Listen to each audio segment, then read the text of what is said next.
Deuxième partie de notre débat, l'innovation, avec notamment l'intervention de Philippe Bernat, président fondateur de Cayantis et président du comité Richelieu, qui regroupe 300 entreprises françaises innovantes. On retrouve également comme intervenants Catherine Goudounèche et Jean-Claude Volot. Dans ces travaux également des assises d'entrepreneuriat, une part essentielle sera donnée à l'innovation sous toutes ses formes. Voilà, je voulais qu'on parle du sujet de l'innovation. Oui, c'est un vrai bon sujet. Et là aussi, je reprends ce que disait Pierre. Tiens, l'analogie des tapis roulants, moi, je vais la pousser un peu plus loin. Et je vais dire qu'il faut passer du tapis roulant au tapis volant. Alors, deux raisons à cela. La première, c'est de prendre un petit peu de hauteur. Et ça, c'est essentiel. Et c'est ce qui pourrait permettre à beaucoup d'entrepreneurs d'accepter un peu plus d'innovation dans leur plan stratégique. Sachez qu'il y a 60% des PME de moins de 20 personnes qui ne pensent absolument pas faire d'investissement en matière d'innovation. C'est terrible parce que c'est tout un tissu qui n'est pas mis en cohérence avec celui des acteurs forts des filières. Et si les entreprises de taille intermédiaire, petite, ne suivent pas les locomotives, le train il va se disloquer et on n'avancera pas tous ensemble de façon cohérente. Comment il faut faire justement en France pour s'organiser, pour innover ? Alors, j'ai malheureusement pas une réponse absolue. D'abord et avant tout, je crois qu'il faut s'écouter. Il faut créer du dialogue. Il y a deux types d'innovation, on va dire. Il y a celle qui résulte d'une recherche amont, descendante, et sur lesquelles on est sur des visions à 10, 20 ans. Voilà. On va dire qu'elle est assez hasardeuse tout en étant planifié, c'est essentiellement dans les environnements publics qu'on va trouver des équipes remarquables. Et il faut absolument qu'il y ait un transfert ensuite vers le privé et vers l'industrialisation. C'est des sujets sur lesquels on travaille, c'est essentiel. Il y a l'innovation aussi qui remonte du terrain, voilà, parce qu'il y a plein de bonnes idées qui se créent dans les entreprises. Moi, je suis frappé de voir au comité Richelieu que la moitié des entrepreneurs sont issus de grands groupes et qu'ils ont finalement créé l'entreprise d'innovation après avoir observé une limite dans les processus dans lesquels ils œuvraient dans ces grands groupes et qu'ils ont sorti le problème pour en faire leur cœur de métier et développer des activités. Alors, pour répondre à votre question, il faut que les gens se rencontrent. Alors, pour ça, il y a des choses qui existent, des choses au niveau des territoires comme les pôles de compétitivité, les clusters.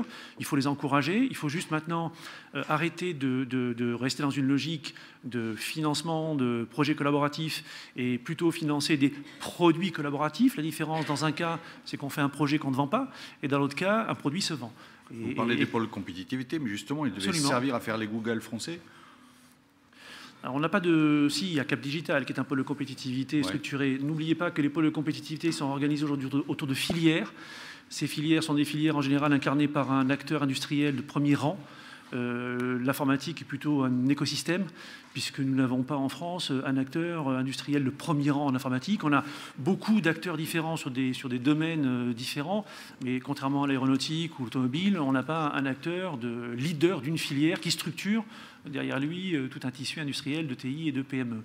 Alors les pôles de compétitivité sont une réponse, il faut qu'ils passent vite dans leur phase 3. La phase 3, c'est comment on fait en sorte qu'un projet financier devienne un produit vendu ou un service vendu, avec évidemment une première équation à résoudre, c'est comment on fait pour vendre un produit ou un service innovant à un acheteur français, qu'il soit public ou privé, et puis ensuite comment, sur une référence d'un acteur français public ou privé, on va à l'international pour expliquer à l'international qu'ayant vendu son produit ou son service en France, eh bien, on a tout à fait un droit légitime d'aller le porter à l'international. Alors là, il y a une réponse qui a été mise en œuvre, et le comité Richelieu en est à l'origine, avec Oseo, qui s'appelle Pacte PME, qui a pour vocation de faire en sorte que les gens se rencontrent, qu'on crée du dialogue et de la confiance, qu'on mette en place des plans de travail très structurés, et puis qu'on crée des groupes où les gens vraiment se rencontrent et décident de mettre en œuvre des bonnes pratiques.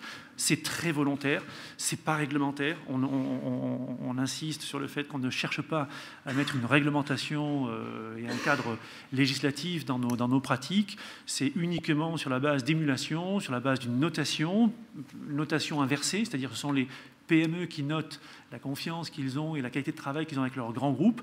Et voilà, donc en faisant de la sorte, on va peut-être effectivement enfin faire éclore un petit peu des grands projets innovants et faire en sorte que les entreprises qui se structurent autour de l'innovation puissent se développer. Et je reviens à mon tapis volant cette fois-ci, il faut se développer de façon rapide. Je vais vous prendre un exemple tout simple. Mon cas personnel, je suis avant tout un entrepreneur. Je travaille dans une technologie de rupture. On rend les feuilles de papier communicantes. C'est assez original. Il m'a fallu 10 ans pour arriver à produire enfin un premier bilan positif. 10 années.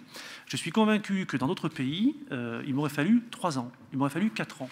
Qu'est-ce que ça veut dire? Ça veut dire que pendant 6 ans, j'ai été perfusé par des aides publiques, par des prêts, par des investisseurs, et que j'ai jamais pu finalement donner à mon entreprise sa vraie raison économique, qui est de vendre ses produits, de vendre ses services et d'en vivre. Voilà, donc là, il y a un vrai sujet, d'autant plus que pendant ces 6 années, je devais aller chercher des aides à droite et à gauche. Quand je vais chercher des aides, je ne suis pas sur mon cœur de métier, et finalement, je me disperse. Voilà, donc, si on arrive à la fois à faire percoler plus rapidement l'innovation dans les grands groupes, dans le tissu public, si on arrive également à faire en sorte que plus de gens aient envie d'entreprendre, et je reprends votre point, on a une attitude du marché triste, alors que finalement, les indicateurs ne sont pas si mauvais que ça. Il suffit de le décider, c'est une posture qu'il faut finir par adopter. Et si en plus on peut réduire les cycles d'adoption en faisant en sorte que dans la chaîne, tout le monde ait envie de faire l'innovation. C'est d'ailleurs un vrai sujet, il faut qu'on s'en empare également avec les partenaires sociaux.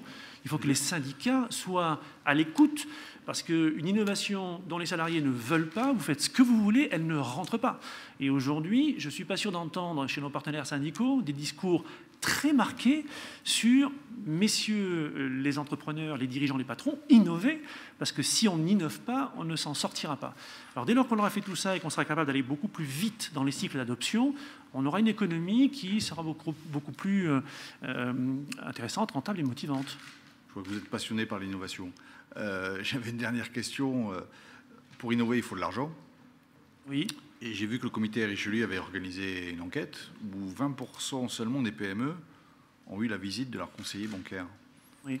C'est un problème, le financement dans l'innovation ou... Il y a deux sujets. Il y a le financement à l'amorçage.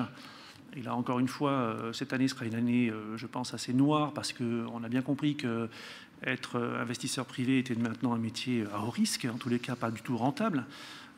J'espère que là, il y aura des choses qui vont évoluer dans ce sens-là. Et puis ensuite, il faut avoir des partenaires financiers qui vous accompagnent tout au long de votre développement, parce qu'il faut acheter des machines, parce qu'il faut investir ne serait-ce que dans des organisations, dans des méthodes, et que là, les banquiers ne nous suivent pas. Alors, enfin, certains banquiers suivent, mais la tête suit. Mais les terminaisons nerveuses, elles ne suivent pas. Et la raison, elle est assez clairement identifiée, c'est qu'on demande à des conseillers financiers, des conseillers de clientèle, pardon, d'augmenter leur parc de clients, ce qui amène mécaniquement à ne plus pouvoir connaître suffisamment ses clients. Alors moi, je vais paraphraser Comte Sponville, qui dit qu'il faut créer du désir auprès de ses clients et de son marché, et aussi créer du désir auprès de ses salariés. Les conseillers financiers des banquiers de grands réseaux qui viennent nous voir ne créent pas du désir chez nous lorsqu'ils viennent nous voir. Les questions sont extrêmement lapidaires, très rapides. C'est quoi vos fonds propres? Ah bah oui, mais alors si ce n'est pas les fonds propres positifs, mon pauvre monsieur, nous demander un crédit, c'est juste pas possible. Bah oui, mais alors comment on fait pour débloquer tout ça? Donc effectivement, le financement est un vrai problème. Juste un point là aussi, je crois qu'il va falloir réapprendre un petit peu la culture du risque. Il va falloir réapprendre également à considérer que l'entreprise, dans sa phase d'amorçage, ne peut pas être traitée de la même manière, avec les mêmes indicateurs financiers qu'une entreprise mature. Et là, peut-être, une fois de plus, on arrivera à débloquer quelques mécanismes qui font qu'aujourd'hui, le truc, il est grippé. Voilà. J'ai une question du public. La première. On me demande comment expliquer l'absence quasi totale depuis 40 ans en France de champions de l'innovation, à l'instar de Google, Apple, Facebook, Toyota, malgré un discours ancien sur l'importance de l'innovation et de nombreux dispositifs mis en place par le pouvoir public et les initiatives privées. Ce qui a fait la création de Google, et puis n'oublions pas surtout ce qui se passe en Corée, ce qui se passe également en Norvège, c'est des mécanismes d'amorçage extrêmement puissants, et le rôle des pouvoirs publics dans ces mécanismes d'amorçage, c'est ce qu'on appelle aux États-Unis, en tous les cas, le Small Business Act, qui a pour vocation de renforcer les liens entre les grands groupes et les PME. C'est extrêmement basique comme dispositif, mais ça a une vertu extraordinaire, c'est que vous créez la capacité des PME à avoir des contrats très rapidement avec l'administration publique, et sur ces contrats, d'abord, leur permettre de facturer, et pas à 90 jours, la facturation se fait très rapidement, et donc d'être beaucoup plus intéressant pour un investisseur qui va pouvoir venir prendre un risque à vos côtés, puisque vous êtes mécaniquement, très rapidement, dans une logique positive. Associé à ce Small Business Act, et qui est essentiel, il y a le SBIR, qui est l'équivalent, mais côté de la recherche. C'est ce qu'avait d'ailleurs annoncé Louis Gallois dans ses mesures, alors je ne sais plus, ça va être la 8e ou la 10e, sur le fait qu'il fallait pousser les grands groupes et l'administration à consacrer 2% de leur capacité à l'innovation, et ça c'est sur la partie vraiment amont, donc le côté sbire des programmes américains, venant en amont ensuite du Small Business Act, qui est l'accélération du passage des marchés classiques de fonctionnement, de renouvellement, pour 25% par exemple aux PME. Donc là vous faites monter le tissu industriel par le bas. Et comme vous le consolidez économiquement, les investisseurs sont beaucoup plus présents à la manœuvre pour vous faire confiance. Alors c'est vrai que ça marche aussi en Norvège, où en Norvège il n'y a pas d'OSEO, mais il y a des mécanismes de financement et d'innovation extrêmement efficaces, et qui se traduisent tout simplement par quelque chose de clair. Il n'y a pas non plus de crédit impôt recherche. C'est que sur certains projets innovants, l'État vous avance 30% du projet global d'innovation et 30% des premières commandes que l'entreprise innovante pourra traiter avec un grand compte, un premier client. Voilà. Donc on met en place des mécanismes pour accélérer la première commande. C'est ça l'élément clé. Pas de première commande, pas de développement. Lancer le tapis. Pardon ? Pour lancer le tapis. Exactement, lancer le tapis roulant et volant. Je reviens vers vous, Catherine Goudenège, parce que je sais que l'an dernier, dans l'étude, il y avait une question sur la co-innovation entre clients. Alors, je ne suis pas sur des entreprises en phase d'amorçage. Il y en a certaines qui ont une certaine maturité. En tout cas, quand on leur pose la question de comment innovez-vous, ou plutôt avec qui, ils innovent de moins en moins seuls et de plus en plus dans une démarche filière, soit avec leurs clients, soit avec leurs fournisseurs, et plus particulièrement avec leurs clients pour 52% d'entre eux. Pour ce qui concerne les universités, les centres de recherche ou les pôles de compétitivité, ça concerne cette année 19% des projets. Donc il y a diverses façons d'innover avec diversité, j'allais dire. En tout cas, le Ginov seul, c'est 38% des réponses. C'était plus les années précédentes. Donc, il y a une importance grandissante de la co-innovation, plutôt dans une démarche filière. Alors, on vient de faire un petit peu le point sur l'innovation. Innover, c'est bien. Monsieur Volo, vous vouliez faire une remarque sur l'innovation, la co-innovation ? Bon, juste une petite remarque sur les pôles de compétitivité et tous ces bastrins qu'on a créés depuis une dizaine d'années sur la co-innovation, parce qu'il y a une dimension profitable, mais il y a une dimension perverse, bien sûr, qui est que déjà que la France est beaucoup trop peuplée de sous-traitants attachés à des grands groupes, on accélère encore ce phénomène, parce qu'une innovation faite dans un pôle piloté par un plus grand fait qu'à terme, l'utilisation, l'exploitation, la commercialisation, l'exportation n'est pas fait par le petit. Donc ces systèmes, ils ont cette dimension perverse. Je pense que dans les temps qui viennent, on va la dénoncer, parce qu'il y a trop, j'ai vu en tant que médiateur, trop de cas de ces situations qui sont embêtantes. C'est pour ça que quand madame a parlé du sujet, j'ai un petit peu fait une petite grimace restrictive. Voilà ce que je voulais dire sur le sujet. Mais ça a aussi, par ailleurs, des aspects intéressants.